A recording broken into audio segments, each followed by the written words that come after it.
Hello student, कैसे हैं आप सब। एक बार पुनः से कोचिंग क्लासेस पर स्वागत है। उम्मीद करता हूं आप सब अच्छे होंगे, मस्त होंगे, बेहतर होंगे, आपकी पढ़ाई बेहतर चल रही होगी। आज का जो हमारा टॉपिक है बच्चों, क्लास 12 फिजिक्स चैप्टर 1 में एक समान विद्युत क्षेत्र में वैद्युत द्विध्रुव को घुमाने में किया गया कार्य। इसके पहले हमने फिजिक्स के जो भी लेक्चर, हम छोटे छोटे लेक्चर के माध्यम से आपको वीडियोज प्रोवाइड कर रहे हैं बच्चों। हम ये कोशिश करते हैं कि मतलब कोई भी एक टॉपिक हो आप कम समय में उसे कैसे क्लियर कर पाएँ। बाकी न्यूमेरिकल क्वेश्चन वगैरह हम आपको कराएंगे, आप निश्चिंत रहें। फिलहाल अभी आप जितना भी टॉपिक पा रहे हैं उसे आप तैयारी करते चलें। और यदि आप पहली बार आए हैं चैनल को सब्सक्राइब कर लें। यदि आपको इसका नोट्स प्रॉपर रूप से हैंड रिटन चाहिए तो ऑलरेडी मैं आपको मात्र 100 रुपये में प्रोवाइड करता हूं, जिसका कॉन्टैक्ट नंबर है 9685299149। 9685299149 पर कॉन्टैक्ट करके हैंड रिटन नोट्स ले सकते हैं। तो चलिए शुरू करते हैं बच्चों। एक समान विद्युत क्षेत्र, एक समान विद्युत क्षेत्र आपको बनाना है तो कैसे बनाएंगे। यदि विद्युत क्षेत्र रेखाएं समांतर हैं, जैसे आप देख सकते हो ये विद्युत क्षेत्र रेखाएं समांतर हैं, तो ये आपका एक समान विद्युत क्षेत्र कहलाता है बच्चों। यदि विद्युत क्षेत्र रेखाएं समांतर है तो एक समान विद्युत क्षेत्र कहलाता है। इस पर एक वैद्युत द्विध्रुव है। वैद्युत द्विध्रुव कैसा होगा कि दो आवेशों से निर्मित होगा। जैसे मैं यहाँ पे कह दिया कि ये मेरा एक वैद्युत द्विध्रुव है, ये प्लस क्यू आवेश और माइनस क्यू आवेश से निर्मित है। वैद्युत द्विध्रुव है, इसकी लंबाई कितना होता है, 2a होता है, सबको पता है। अब बच्चों यहां पर मैं कह दूं कि ये एक समान विद्युत क्षेत्र के साथ थीटा कोण बनाते हुए रखा गया है, और ये हमारा क्या है, विद्युत क्षेत्र है, इसलिए हम इसको E वेक्टर से दर्शा देते हैं। मतलब एक समान विद्युत क्षेत्र में P द्विध्रुव आघूर्ण वाला एक वैद्युत द्विध्रुव रखा है। अच्छा, इसके पहले मैंने एक लेक्चर कराया था जिसमें आपको बलयुग्म आघूर्ण का सूत्र निकलवाया था कि बलयुग्म आघूर्ण कितना होता है। तो आप लोगों ने पढ़ा हुआ टाउ बराबर PE साइन थीटा। ये आपका बच्चों बलयुग्म आघूर्ण है। कहने का मतलब एक समान विद्युत क्षेत्र में, एक समान विद्युत क्षेत्र में यदि आपका वैद्युत द्विध्रुव रखा हुआ हो, एक समान विद्युत क्षेत्र में, ये हमारा एक समान विद्युत क्षेत्र में, एक समान विद्युत क्षेत्र में जो वैद्युत द्विध्रुव है उस पर बलयुग्म आघूर्ण का सूत्र होता है PE साइन थीटा। ये आपको पिछले लेक्चर में कराया था, इसलिए तो मैं आप लोगों से हाथ जोड़कर विनती करता हूं कि बच्चों आप लोगों को लेक्चर तभी समझ में आता है, लेक्चर नंबर आप देख करके प्लेलिस्ट में क्रम से वीडियो देखें, तो आपको मजा भी आएगा, कोई डाउट भी नहीं रहेगा। अभी फिलहाल हमने कहा एक समान विद्युत क्षेत्र, तो एक समान विद्युत क्षेत्र जनरेट कर दिया। इस पर एक वैद्युत द्विध्रुव है। अब इसको हम घुमाना चाहते हैं। घुमा करके हम सोचते हैं कि ये किसी न किसी स्थिति, जैसे मान लीजिए एक घुमाएंगे तो ये घूम करके कुछ इस प्रकार से आएगा कि मान लो इसके समांतर हो जाए, इसके लंबवत हो जाए। तो इसको हम घुमाएंगे तो कितना कार्य करना पड़ेगा। तो भाई हम घुमाएंगे तो कहीं ना कहीं इसके कोण में परिवर्तन होगा। जैसे हमारा ये थीटा है, थीटा में मतलब 5 degree, 10 degree, 15 degree, 50 degree, 45 degree, कुछ भी हो सकता है। तो थीटा को घुमा देंगे तो कहीं ना कहीं परिवर्तन होगा। तो फिर कार्य का फार्मूला होता है एक बल और गुणे दूरी। अच्छा, यहां पर आपको थोड़ा डिफरेंस ये समझ में आएगा कि सर बल कैसे निकालेंगे। तो यहां पर जो आपका आवेश है, तो दो आवेश है, इस पर यदि मैं बल की बात करूं तो ये आपका QE बल लग रहा होता है बच्चों इधर, ठीक है। और इस पर मैं यदि बल की बात करूं तो इस पर एक बल कार्य करता है, वो माइनस QE है, विद्युत क्षेत्र के विपरीत है इसलिए माइनस लगा हुआ है। तो ये जो दो बल हैं तो बल युग्म का निर्माण करते हैं, जिससे बल युग्म आघूर्ण बन जाता है, और वही बल आघूर्ण आपका बल युग्म आघूर्ण जो है एक बल के भांति काम कर रहा है। तो फिलहाल मैं इतना तो अभी यहां पर क्लियर कर सकता हूं कि माना एक हमारे पास वैद्युत द्विध्रुव है जिसका द्विध्रुव आघूर्ण यदि मैं कह दूं तो P होगा। P से ही दर्शाते हैं कि द्विध्रुव आघूर्ण P का एक वैद्युत द्विध्रुव है जो कि एक समान विद्युत क्षेत्र E के साथ थीटा कोण बनाते हुए रखा गया है। तो यहां पर आप तो इतना लिख ही सकते हैं भाई कि एक समान विद्युत क्षेत्र है, P द्विध्रुव आघूर्ण का एक वैद्युत द्विध्रुव थीटा कोण बनाते हुए रखा गया है। जब थीटा कोण बनाते हुए रखा गया है तो इस पर कहीं ना कहीं बच्चों एक बलयुग्म का आघूर्ण होगा। तब मैं यहां पर कह सकता हूं, तब इस वैद्युत द्विध्रुव पर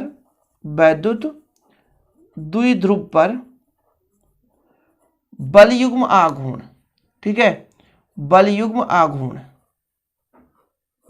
आघूर्ण कितना होता है, अभी आपने पढ़ा है इसके पिछले लेक्चर में, और अभी मैंने बताया भी था कि बल युग्म आघूर्ण टाउ बराबर जो होता है वो बच्चों वो पीई साइन थीटा के बराबर होता है। इसको मैं आप समीकरण भी देना चाहो दे सकते हो, नहीं देना तो मत दो।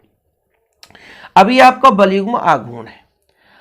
अब जैसे मैं कह दूं कि इसको पहले अल्प कोण घुमाऊं, थोड़ा सा अल्प कोण की मैं बात कर रहा हूं, ज्यादा कोण नहीं कर रहा हूं, कि माना अल्प कोण घुमाने में किया गया कार्य वैद्युत द्विध्रुव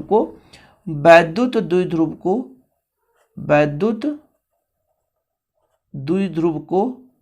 पहले अल्प कोण घुमा रहा हूं ना, वो अल्प कोण यहां पर वैसे भी बताया कि घुमाने में किया गया कार्य। अब कितना घुमा रहे हो ये स्थित नहीं, पहले अल्प कोण वैद्युत द्विध्रुव को अल्प कोण डी थीटा में घुमाने में किया गया कार्य। हालांकि मैंने आपको बताया कि भाई यदि अल्प कोण घुमाएंगे तो अल्प कार्य ही होगा, तो डी डब्ल्यू, भाई डब्ल्यू ही क्यों दर्शाते हैं, वर्क मतलब कार्य होता है ना, तो डी डब्ल्यू कार्य बराबर क्या होता है, एक बल, तो एक बल आपका टाउ है, और बच्चों दूरी यानी डी थीटा घुमा रहे हैं तो ये डी थीटा हो गया। अब यदि मैं आपसे कह दूं टाउ का मान रख दो, तो टाउ का मान जब आप रखोगे तो कितना हो जाएगा, पीई साइन थीटा और आपका डी थीटा हो गया।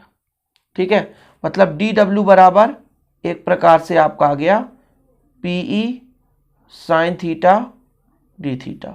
ये कहां से हमने रखा, समीकरण 1 से।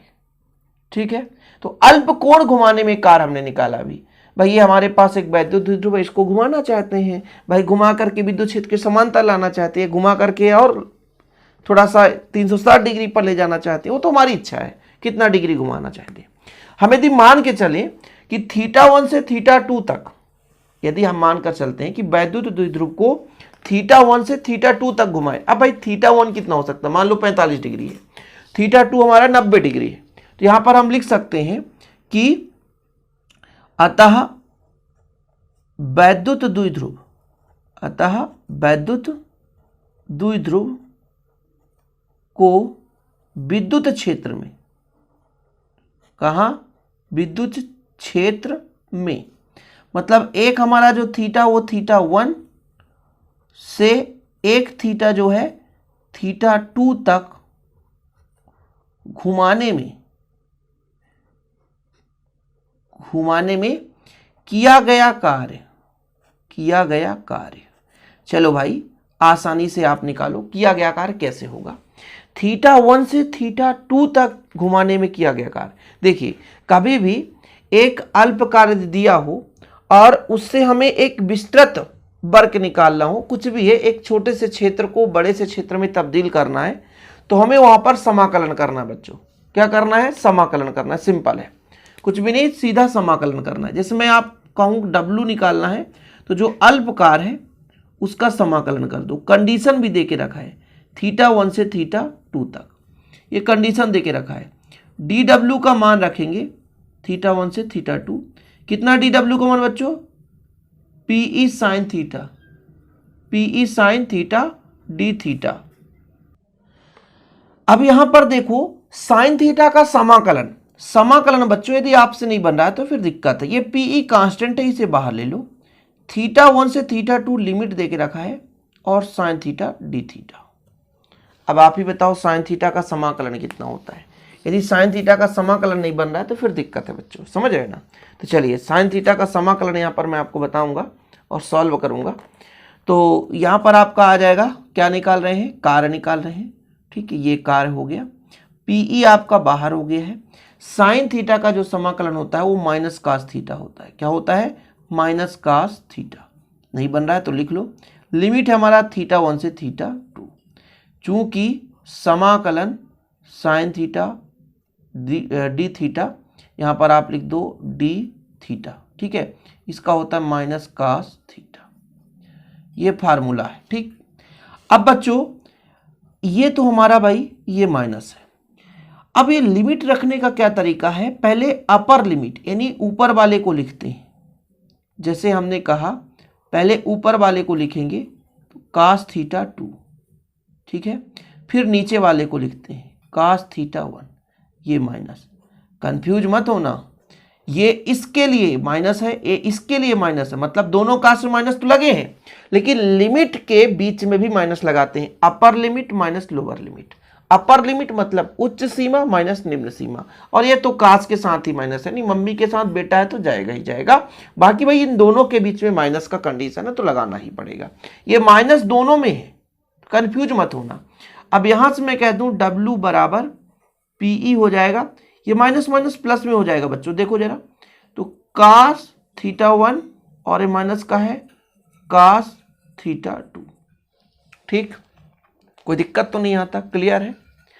यही आपके किए गए कार्य के लिए व्यंजक है, यही किए गए कार्य के लिए व्यंजक है, कार्य के लिए व्यंजक है। अभी अब कंप्लीट नहीं है, थोड़ा सा और समझिएगा कि मैं मान के चलता हूं कि प्रारंभिक स्थिति पर कोण 0 डिग्री रहा हो, यदि θ1 बराबर 0 डिग्री रहा हो और θ2 पर यदि मान लो प्रारंभिक स्थिति में 0 डिग्री से हम घुमा रहे हैं तथा θ2 बराबर θ डिग्री, यहां तक घुमाने में किया गया कार्य कितना होगा, तो आप सिंपल तरीके से निकाल सकते हो। कैसे निकालोगे कि भाई हमारा W है तो W रहने दो, 1 जो है हमारा वो 0 डिग्री है, यानी cos 0 डिग्री, कहाँ तक घुमाना है, cos θ तक। तो बच्चों यहाँ पर निकल कर आ जाएगा W बराबर PE और ये आ जाएगा आपका 1 माइनस cos θ। जी हाँ, यही आपका आंसर है। देखो सिंपल होता है, मैं छोटे से लेक्चर के माध्यम से आपको कंप्लीट कराने की सोचता हूँ, ये नहीं कि बोरिंग लगे, बहुत ज़्यादा लंबा चौड़ा। आप लोगों का जो भी डिमांड रहता है उसके आधार पर वीडियोज मिलते हैं, बिल्कुल आप निश्चिंत रहें।